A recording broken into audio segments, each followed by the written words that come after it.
GitHub open pull request event triggers a Slack message. Let's go to cloud.venus.ai. Let's sign in. I will use GitHub. Let me put my credential.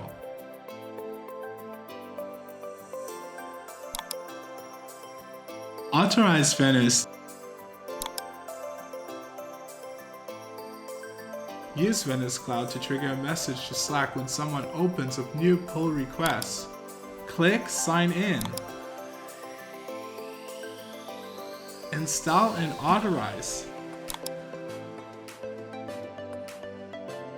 Close the page. Select your GitHub repository. Click Next. Open another tab, go to api/slack.com. Sign in and click your app. Create a new app.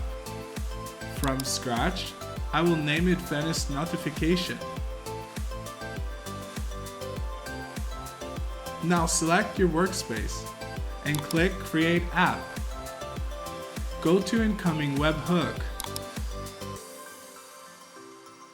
Turn on. Click Add New Webhook to Workspace. Select the channel you want to send message to.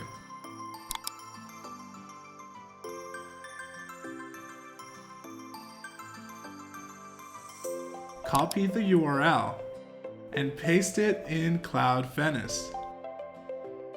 Press Next. Let's name it and press Submit. Finally, we can verify the result. Let's open a pull request.